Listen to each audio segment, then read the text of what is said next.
Viewers, welcome to my YouTube channel. आज हम लोग देखेंगे कि एक क्लाउड फंक्शन स्क्रिप्ट से मैं आज आपको कंप्लीट इंफ्रा बनाना दिखाऊंगा।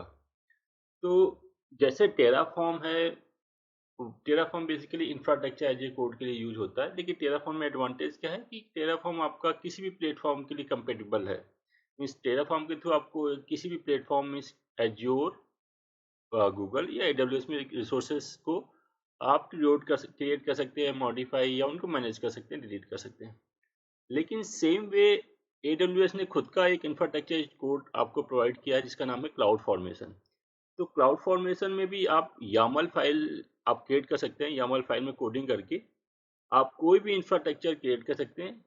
सो ये आपका AWS का इन बिल्ड आपका इंफ्रास्ट्रक्चर एज ए कोड आप कह सकते हैं। ठीक है। सो आपको आपको क्या करना है कि आपको एक स्क्रिप्ट फाइल के थ्रू पूरा इंफ्रास्ट्रक्चर क्रिएट करना है, तो आप क्लाउड फॉर्मेशन का यूज कर सकते हैं। ये एज ए कोड का एडवांटेज क्या है? सपोज करिए कि आप सर्विस प्रोवाइडर हैं, क्लाउड में सर्विस प्रोवाइड करवाते हैं आप, तो आपको डेमो देना है आप। ठीक है। सो डेमो अकाउंट क्रिएट करवाना है, तो डेमो अकाउंट में अगर आपको क्रिएट करना है तो आपके पास स्क्रिप्ट तैयार है, तो स्क्रिप्ट को आप रन कर देंगे, तुरंत आपका इंफ्रास्ट्रक्चर पूरा क्रिएट हो जाएगा। या कभी कोई आपके पास नेटवर्क में कोई इशू आ गया, आपका पूरा पूरा इंफ्रास्ट्रक्चर आपका डाउन हो गया, आपको दोबारा क्रिएट करना है इंफ्रास्ट्रक्चर, तो आप उस स्क्रिप्ट को जैसे ही रन करेंगे, विद इन 2 मिनट या 3 मिनट में आपका पूरा infrastructure as it is create हो जाएगा। सो आज मैं वही लैब आपको करके दिखाऊंगा। इसमें मैं आपको जीरो से लेके कंप्लीट इंफ्रास्ट्रक्चर क्रिएट करके दिखाऊंगा वाया सिंगल फाइल। मैं एक क्लाउड फॉर्मेशन स्क्रिप्ट तैयार करूंगा जिसके थ्रू मैं सबसे पहले VPC, subnet, route table, internet gateway, security group, EC2 instance, target group, ALB, user data, means complete आपका पूरा एक कंप्लीट इंफ्रास्ट्रक्चर जिसे कहते हैं, कंप्लीट इंफ्रास्ट्रक्चर मैं क्रिएट करके दिखाऊंगा। आपकी वेबसाइट रन होगी, बस आपको फाइल रन कर देनी, 2 मिनट के अंदर आपका पूरा कंप्लीट इंफ्रास्ट्रक्चर रन हो जाएगा। तो चलिए, मैंने फाइल रेडी कर रखी, मैं एक बार आपको बता देता हूँ। तो ये फाइल बेसिकली जो होती है, YAML फाइल में होती है। जो आप क्लाउड फॉर्मेशन लिख सकते हैं वो जेसन या YAML फॉर्मेट में आप लिख सकते हैं। तो बहुत ही सिंपल वे होता है इसको लिखने का। तो YAML फाइल आई थिंक बहुत ही ईजी होती है। तो चलिए देखिए, मैं इस फाइल को एक बार ओवरव्यू दे देता हूँ आपको कि इस फाइल में है क्या। सो ये एक YAML फाइल है, .YAML। सबसे पहले मैंने पैरामीटर ग्रुप दिया। पैरामीटर अगर आप कोई देना चाहते हैं तो पैरामीटर ग्रुप दे सकते हैं पैरामीटर।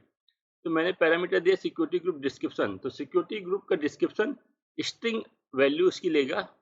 तो जब आप क्लाउड फॉर्मेशन के थ्रू आप रिसोर्स क्रिएट करेंगे तो आपसे इसकी वैल्यू पूछेगा।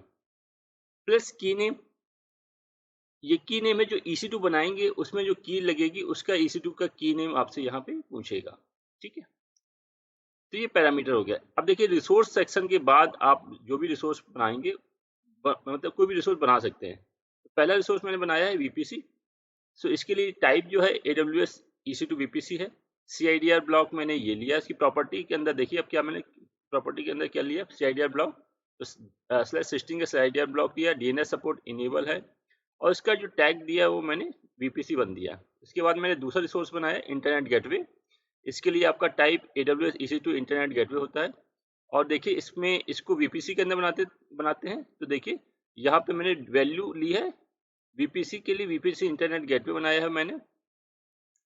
ठीक है। अब इसको अटैच करना है, तो अटैच करने के लिए मुझे VPC की जरूरत पड़ेगी। तो मैंने देखी अटैच थर्ड रिसोर्सेज मैंने अटैच गेटवे। तो इसके लिए VPC गेटवे अटैच टाइप लेंगे आप।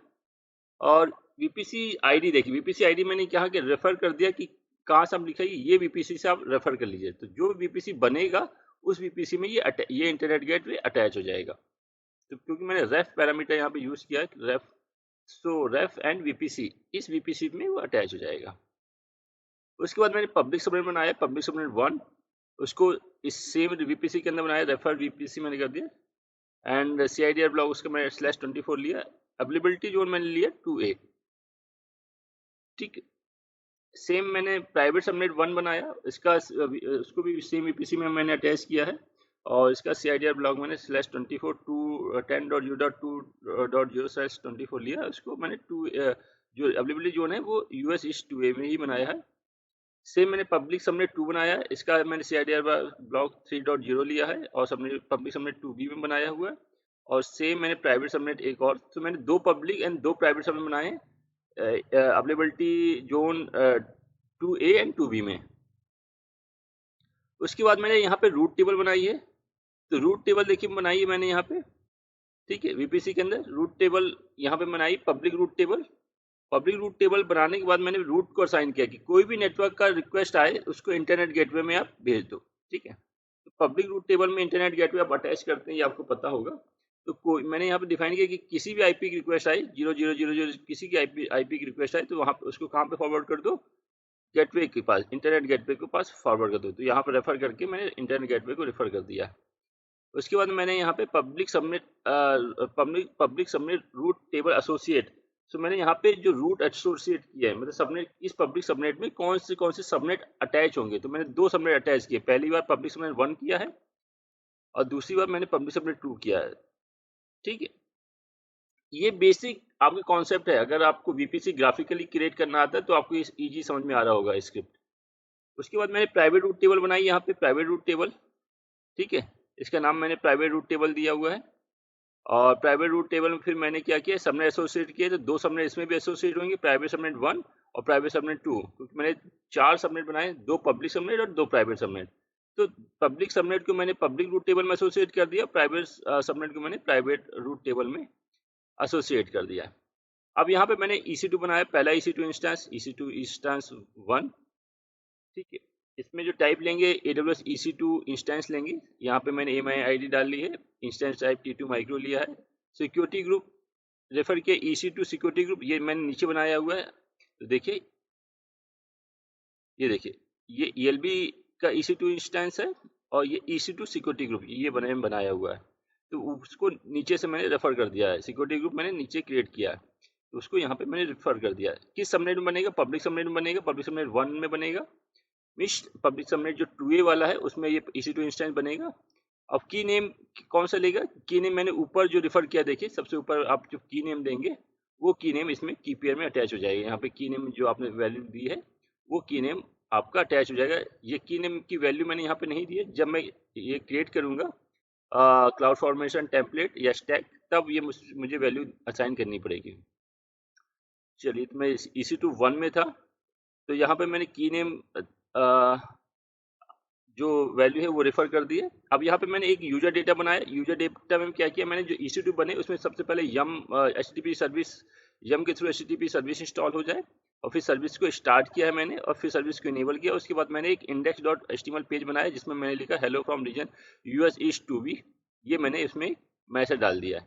सेम मैंने EC2 2 बनाया, उसमें मैंने सेम प्रोसेस किया हुआ, उसे पब्लिक सबनेट 2 में बनाया हुआ है, एंड उसको भी सेम की पेयर दिया हुआ है मैंने, और उसमें मैंने यूजर डेटा बनाया हुआ है, इसमें मैंने यम के थ्रू पहले HTTPD इंस्टॉल किया हुआ है, फिर सर्विस को मैंने स्टार्ट इनेबल किया, उसके अंदर एक मैंने index.html पेज बनाया वॉर www HTML के अंदर, जिसमें मैंने मैसेज लिखा hello from region US east 2B, ठीक है।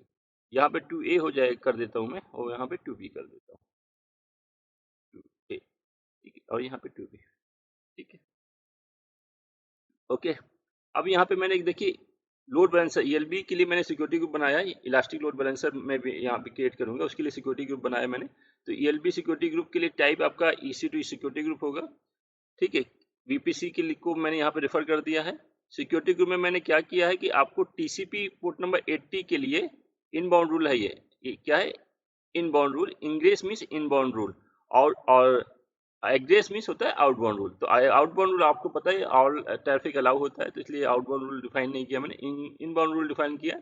तो protocol TCP from port number 80 two port number 80 all IP के लिए मैंने अलाउ कर दिया है।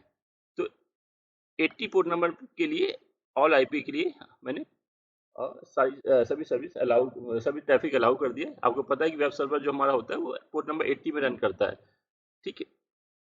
सेम मैंने EC2 के लिए मैंने एक सिक्योरिटी ग्रुप बनाया, इसमें मैंने क्या किया है, ये EC2 सिक्योरिटी ग्रुप, ठीक है। इसमें मैंने पहले 2 रूल बनाए हैं इनबाउंड रूल। पहला रूल है आपका इंग्रेस, दोनों ही इनबाउंड रूल है। पहला रूल है आप जिसमें मैंने पोर्ट नंबर 80 इनेबल किया है, और ये पोर्ट नंबर 80 मैंने इनेबल किया किसके लिए, ELB सिक्योरिटी ग्रुप के लिए। मींस ELB का जो सिक्योरिटी ग्रुप है वो इसको एक्सेस, इस पोर्ट नंबर को एक्सेस कर पाएगा। अगर आप डायरेक्टली एक्सेस करना चाहेंगे पोर्ट नंबर 80 को तो एक्सेस नहीं होगा। ELB की सिक्योरिटी ग्रुप से वो पोर्ट नंबर 80 एक्सेस होगा। दूसरा मैंने रूल बनाया कि SSH अगर आपको करना है तो पोर्ट नंबर 22 मैंने ऑल IP के लिए अलाउ कर रखा है। अब मैंने लोड बैलेंसर के लिए मैंने यहाँ पे टारगेट ग्रुप बनाया है। देखिए उसके टारगेट ग्रुप बनाने के लिए क्या है, जिस टारगेट ग्रुप में क्या होगा, ये दोनों ही EC2 इंस्टेंस ऐड हो जाएंगे और लोड बैलेंसर उसमें लोड को डाइवर्ट करेगा। EC2 1 और EC2 2 में दोनों में ही इक्वल जो लोड है वो होगा, वो डिस्ट्रीब्यूट कर देगा। तो उसके लिए मैंने EC2 का टारगेट ग्रुप बनाना पड़ेगा। तो EC2 टारगेट ग्रुप के लिए आपको टाइप जो होगा AWS elastic load balancing V2 और टारगेट ग्रुप करके होगा। इसमें हेल्थ चेक इंटरवल टाइम है 30 सेकेंड लिखा है। हेल्थ चेक प्रोटोकॉल HTTP लिया है क्योंकि मेरा जो वेब सर्वर होगा वो पोर्ट नंबर 80 में रन करेगा। ठीक है, सो ये मैंने टारगेट ग्रुप बनाया है। आप इसके बाद यहाँ पे टैग वैल्यू दी हुई है और यहाँ पे मैंने लोड बैलेंसर बनाया है। तो लोड बैलेंसर में देखिए, सॉरी ये मैंने लिसनर बनाया है। मीन्स लोड बैलेंसर में जो रूल बनेगा वो रूल बनाया है एक तरह से, ये समझिए जो रूल लिसनर रूल बनेगा वो रूल बनाया है। तो इसमें क्या होगा कि जो भी ट्रैफिक आएगा पोर्ट नंबर 80 पे वो इस टारगेट ग्रुप पे, जो आपने टारगेट ग्रुप बनाया है यहाँ पे EC2 टारगेट ग्रुप पे, उस पर फॉरवर्ड कर देगा वो। ठीक, और यहाँ पे मैंने लोड बैलेंसर बनाया है। लोड बैलेंसर जो है मेरा इंटरनेट फेसिंग है और पब्लिक सबनेट 1 और 2 में क्रिएट हुआ है। और उसमें सिक्योरिटी ग्रुप मैंने जो ऊपर बनाया है जिसमें ऑल ट्रैफिक अलाउ किया मैंने पोर्ट नंबर 80 के लिए, वो सिक्योरिटी ग्रुप यहाँ पे क्रिएट होगा। तो देखिए कंप्लीट इंफ्रास्ट्रक्चर इसमें क्रिएट होगा जिसमें VPC होंगे आपके, इंटरनेट गेटवे है आपका, 4 सबनेट है, 2 पब्लिक 2 प्राइवेट, रूट टेबल है, रूट टेबल में एसोसिएट है और पार्ट डिफाइन किया गया है। उसके बाद आपने EC2 बनाया है, सिक्योरिटी ग्रुप बनाया है, इंडिविजुअल लोड बैलेंसर के लिए अलग सिक्योरिटी ग्रुप है, EC2 के लिए अलग सिक्योरिटी ग्रुप है एंड आपका टारगेट ग्रुप है, उसके बाद लोड बैलेंसर है। तो कंप्लीट आपके पास एक पूरा कंप्लीट इंफ्रास्ट्रक्चर बन जाएगा। और EC2 में मैंने यूजर डेटा बना रखा है, यूजर डेटा ऐड कर रखा है, जिसके थ्रू EC2 में वेब सर्वर इंस्टॉल होगा और उसमें एक वेब पेज लॉन्च हो जाएगा। ठीक है, तो इसको मैं इस फाइल को मैंने सेव कर दिया है डेस्कटॉप में। ठीक है, इस नाम से VPC EC2 ELB SG.YAML नाम से मैंने इसको सेव कर रखा है।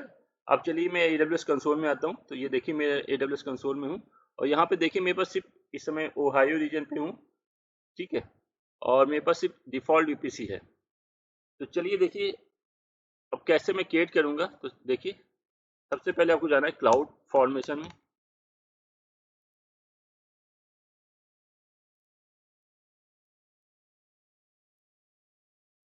ठीक है, यहाँ पे आपको जाना है स्टैक में। अब आपको स्टैक में देखिए क्रिएट स्टैक में जाना है। स्टैक अगर आपके पास फाइल रेडी है तो आप टेम्पलेट इज रेडी, जैसे मेरे पास इस समय फाइल रेडी है तो मैं ये वाला ऑप्शन सेलेक्ट करूँगा। अगर आपको कुछ सैम्पल टेम्पलेट चाहिए तो आप ये वाले टेम्पलेट में जाके उसको लेके फिर उसमें मॉडिफाई कर सकते हैं। ये आपको यहाँ पे ही वो टेम्पलेट डिजाइन करना है, राइट करना है कोड, मतलब YAML फाइल के थ्रू या JSON फाइल के थ्रू, तो आप ये वाला ऑप्शन ले सकते हैं। तो मेरे केस में मुझे पहला वाला ऑप्शन लेना है, टेम्पलेट इज रेडी। और आपकी फाइल टेम्पलेट फाइल कहाँ पे, अगर किसी S3 बकेट में पड़ी है तो उसका आप यहाँ पे URL दे सकते हैं, अदरवाइज आप यहाँ से अपलोड कर सकते हैं। मैंने यहाँ पे अपलोड में क्लिक किया, फाइल में क्लिक किया और मेरे पास डेस्कटॉप में वो फाइल पड़ी हुई है ये। ठीक है, मैंने इसको ओपन किया, .YAML एक्सटेंशन की फाइल है, मैंने नेक्स्ट किया। स्टैक का नेम मैंने दिया complete infra demo, complete infra create demo. Okay, EC2 का नेम देखिए देना है आपको। तो EC2 में जितने भी सॉरी की पेयर का नेम देना है। तो मेरे पास कितने की पेयर बनेंगे वो दिखा देगा। तो मेरे पास सिर्फ एक ही की पेयर बना है जिसका नाम डेमो है। तो मैं दिखा देता हूँ कि मेरे पास सिर्फ एक ही की पेयर बना हुआ है। तो मैं यहाँ पे आ जाता हूँ EC2 के पास।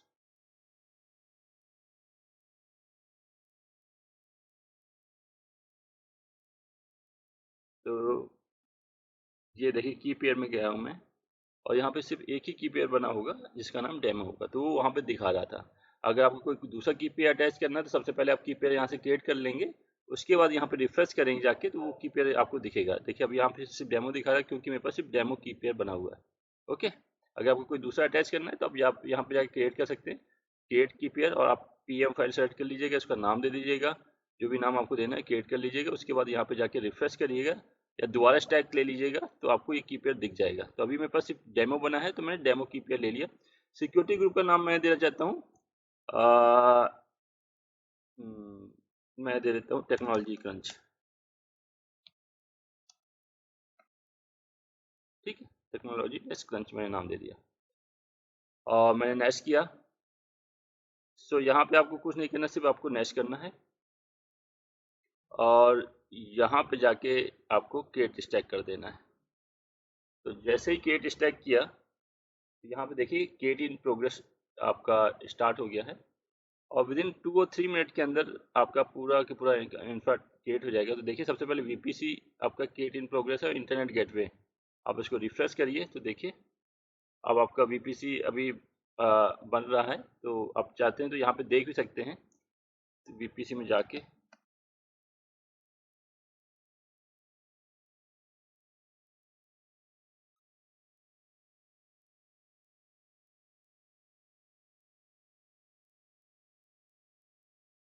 देखिए 2 वीपीसी हो गए, आपका जो वीपीसी 1 था वो भी क्रिएट हो गया।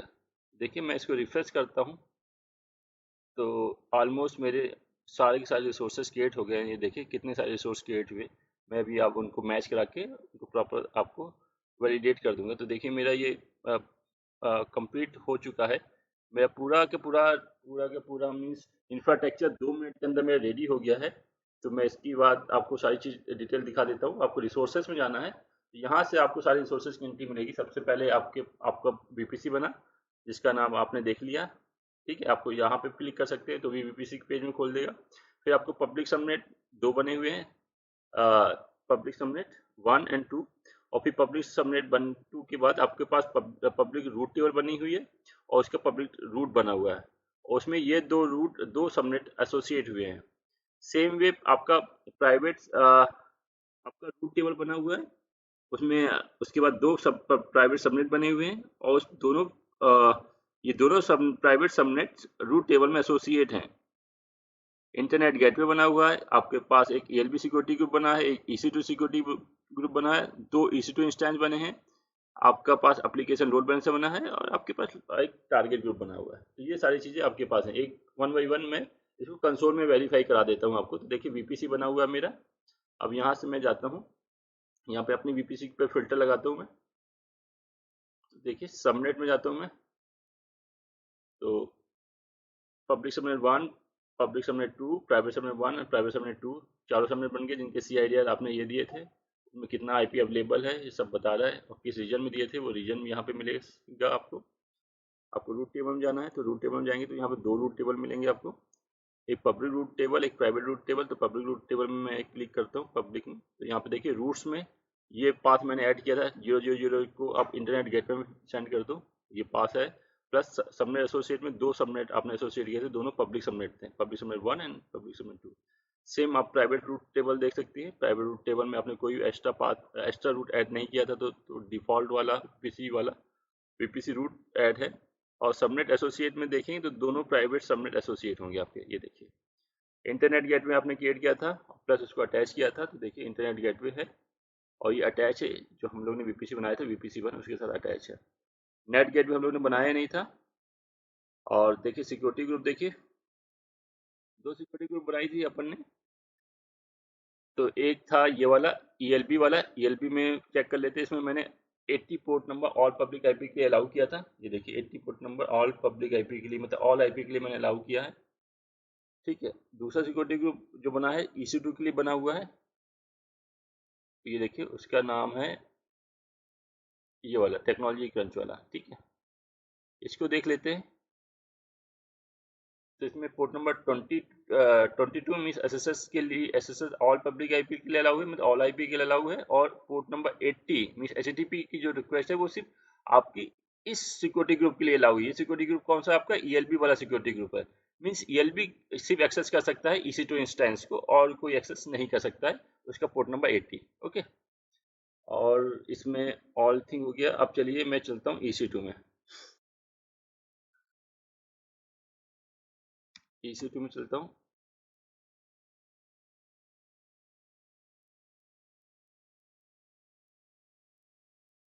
तो देखिए 2 EC2 मेरे अप एंड रनिंग होंगे। यहाँ पे रनिंग में मैं क्लिक करता हूँ।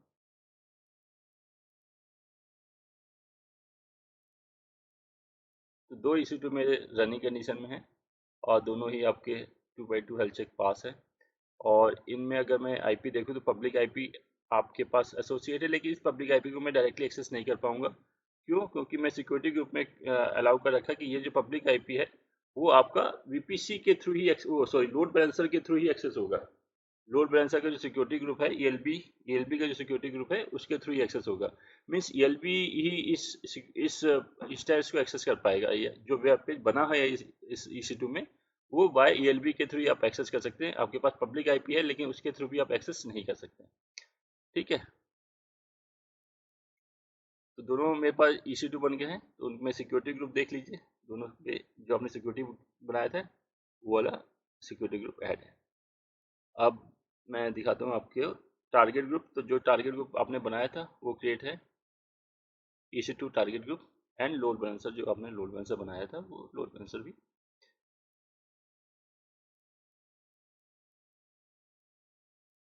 क्रिएट है, ये देखिए। ठीक है, और इस लोड बैलेंसर में लोड बैलेंसर क्रिएट है मेरा। ये आपका लोड बैलेंसर जो है एक्टिव है और इंटरनेट फेसिंग है और एप्लीकेशन लोड बैलेंसर बनाया था तो ये एप्लीकेशन टाइप है। तो इसमें आपने लिसनर रूल बनाया था, वो रूल देखिए। तो ये रूल आपका पोर्ट नंबर 80 का है। रूल में जाइए तो कोई भी रिक्वेस्ट आएगी उसको फॉरवर्ड कर देगा इस टारगेट ग्रुप में। ठीक है, तो ये रूल है। ओके, अब देखिए मैं इसको एक्सेस करता हूँ अपने लोड बैलेंसर को। तो इसका डीएनएस मैंने कॉपी किया, यहाँ पे गया मैं और इस डीएनएस को हिट किया। तो देखिए अभी मेरी रिक्वेस्ट आई hello from region US east 2A से। तो मेरी जो EC2 1 है उससे रिक्वेस्ट आई है, उसको मैं रिफ्रेश करता हूँ। तो देखिए रिक्वेस्ट मेरी चेंज होगी। रिक्वेस्ट कहाँ डाइवर्ट कर दी उसने? 2B पे। ठीक है, मीन्स दूसरे वाले EC2 इस टाइम पे। तो देखिए किस तरह मैंने एक फाइल राइट की और उस फाइल में मैंने एक विदिन 2 मिनट और 3 मिनट में आपने पूरा का कंप्लीट इंफ्रास्ट्रक्चर आपने रेडी कर लिया, जिसमें आपने सब कुछ फेस क्रिएट किया वीपीसी से लेकर subnet, route table, security group, internet gateway and EC2 में अपाचे इंस्टॉल किया, वेब पेज क्रिएट किया, टारगेट ग्रुप क्रिएट किया एंड आपने लोड बैलेंसर क्रिएट किया। सो ये आपका था advantage of infrastructure as a code. तो आपने अगर आपका इंफ्रा डाउन हो गया तो 2 मिनट के अंदर आप पूरा infrastructure as a same way में क्रिएट कर सकते हैं। अब देखिए वापस मैं क्लाउड फॉर्मेशन में आता हूँ। अगर आपको पूरा का पूरा कंप्लीट इंफ्रास्ट्रक्चर डिलीट करना है तो आप सिर्फ 2 मिनट के अंदर पूरा इंफ्रास्ट्रक्चर डिलीट भी कर सकते हैं। आप यहाँ पे डिलीट करिएंगे, पूरा पूरा इंफ्रास्ट्रक्चर आपका डिलीट हो जाएगा। अगर आपको इंफ्रास्ट्रक्चर मॉडिफाई करना है तो आप यहाँ पे जा सकते हैं अपडेट में और एडिट इन टेम्पलेट इन डिजाइनर में जाके आप यहाँ पे व्यू इन डिजाइनर में जाके यहाँ पे आप इंफ्रास्ट्रक्चर को मॉडिफाई भी कर सकते हैं या जो भी आपको कुछ चेंजेस कुछ ऐड ऑन करना है वो आप कर सकते हैं। तो आप ऐसे भी कर सकते हैं। तो यहाँ पे आप जेसन और या यामल फॉर्मेट में, अभी यामल फॉर्मेट में आप चाहे तो इसको जेसन में भी कन्वर्ट कर सकते हैं। तो ये जेसन फॉर्मेट में हो जाएगा। तो यहाँ पे जाके देखिए पूरी Yamala file as it is आ गई। आप इसमें आप कुछ भी ऐड और रिमूव कर सकते हैं या मॉडिफाई कर सकते हैं। ओके, वापस मैं आता हूँ। मैं आप इसको पूरा कंप्लीट इंफ्रास्ट्रक्चर डिलीट कर देता हूँ।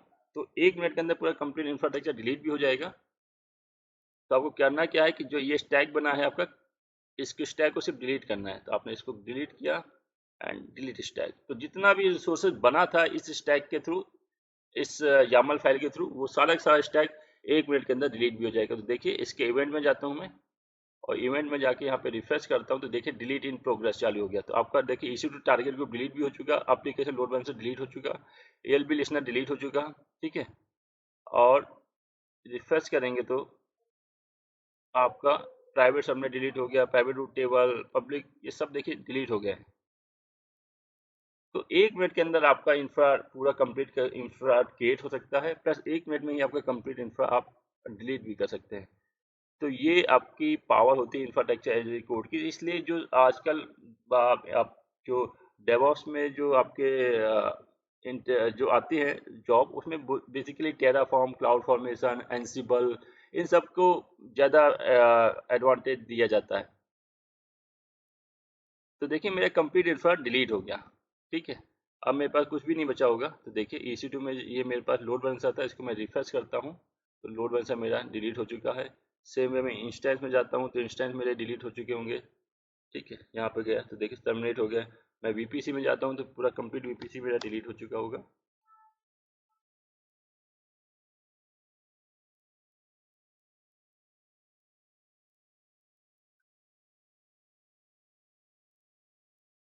तो देखिए VPC 1 बचा है, सिर्फ डिफॉल्ट वाला VPC बचा है, ठीक है। ये डिफॉल्ट VPC बना है, बचा है ना। सबनेट, रूट टेबल सब डिलीट हो गए होंगे। देखिए डिफॉल्ट सबनेट बचे हुए हैं, रूट टेबल भी आपका डिफॉल्ट रूट टेबल होगा, ठीक है। इंटरनेट गेटवे भी आपका डिलीट हो चुका होगा, ये देखिए। इसको रिफ्रेश करते हैं तो ये आपका VPC डिफॉल्ट वाला VPC का है शायद, चेक कर लेता हूँ इसको। इसकी VPC ID 03D222, ये देखिए डिफॉल्ट VPC का है वो, ठीक है। सो फ्रेंड, फिलहाल इस लेक्चर में इतना ही। अगर आपको ये वीडियो पसंद आया हो तो प्लीज़ वीडियो को में कमेंट करके आप मुझे ज़रूर बताएं कि आपको ये लेक्चर कैसा लगा। फिलहाल इस वीडियो में इतना ही। Thank you.